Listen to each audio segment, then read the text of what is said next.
Hello friends, welcome back to my channel. मेरा नाम है कौशल सेन। आज हम लोग सीखने वाले हैं नाखूना, या जिसको टेरिज्म भी कहते हैं। ये क्या होता है और किस उम्र के लोगों को ज़्यादा प्रभावित करता है और इसका उपचार क्या है या ट्रीटमेंट क्या है। तो इसकी डेफिनेशन को समझने के लिए हमको आई बॉल के कुछ पार्ट्स को समझना बहुत ज़रूरी है। आँख के कुछ मेन पार्ट्स होते हैं, उनको समझना बहुत ज़रूरी है। इसके बाद ये आपको ईजिली समझ में आएगा। तो मैं डायग्राम के माध्यम से आपको समझाने की कोशिश करूँगा। सबसे पहले आईलिड, जो आँख को खोलने और बंद करने का काम करती है। इसके बाद स्क्लेरा, स्क्लेरा के ऊपर बहुत पतली सी मेम्ब्रेन होती है जिसको कंजक्टिवा कहते हैं। और इसके बाद है कॉर्निया, और कॉर्निया के पीछे आइरिस। ये आँख के कुछ बेसिक पार्ट्स हैं जो टेरिज्म को समझने में आपको हेल्प करेंगे। अब आती है इसकी डेफिनेशन। तो जब कंजक्टिवा, जो वाइट पार्ट स्क्लेरा के ऊपर पतली सी मेम्ब्रेन होती है, ये कॉर्निया के ऊपर स्लोली ग्रोथ करने लगती है, इसको टेरिज्म कहते हैं। इसका कारण क्या होता है? इसका कोई मेन कारण या बुक्स में कोई ऐसा स्पेसिफिक कारण तो नहीं है, लेकिन जो लोग गर्म वातावरण में रहते हैं या बाहर काम करते हैं, धूप में काम करते हैं, उन लोगों में ज़्यादा देखी जाती है।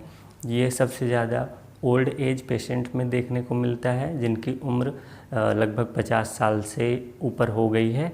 और इसके साथ ही बता दें आपको कि ये जो मेल्स पेशेंट होते हैं या पुरुष पेशेंट होते हैं, उनमें कॉमनली ज़्यादा देखने को मिलता है अगर महिला पेशेंट से कंपैरिजन करें, फीमेल से कंपैरिजन करने पर। और इसके साथ ही आपको बता दें, यह डिसीज़ दोनों आँखों में एक साथ हो सकती है या अलग अलग हो सकती है।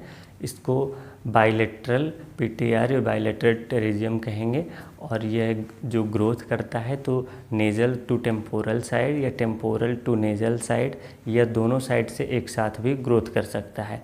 अब आते हैं इसके लक्षण क्या होते हैं। जैसे यही डिसीज़ किसी को हो जाती है तो कौन कौन से लक्षण दिखाई देंगे उसको। जैसे किसी पेशेंट को हो जाते हैं तो उनको अपनी आंखें बंद करने में फॉरेन बॉडी का एहसास होगा, उनकी आंखों में ऐसा चुभन टाइप लगेगा, गड़न हो सकती है।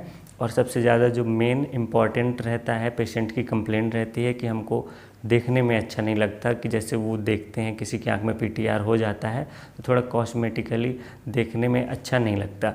पीटीआर की ग्रोथ यदि ज़्यादा हो जाती है तो विज़न भी ब्लर होने लगता है। और यह पीटीआर ग्रोथ करते हुए अगर प्यूपिलरी एरिया में आ जाता है या कॉर्निया के मैक्सिमम पार्ट को कवर कर लेता है तो उसमें फिर डिप्लोपिया, यानी कि दो ऑब्जेक्ट दिखाई देने की कंप्लेंट भी हो सकती है। अब आता है इसका ट्रीटमेंट क्या होता है।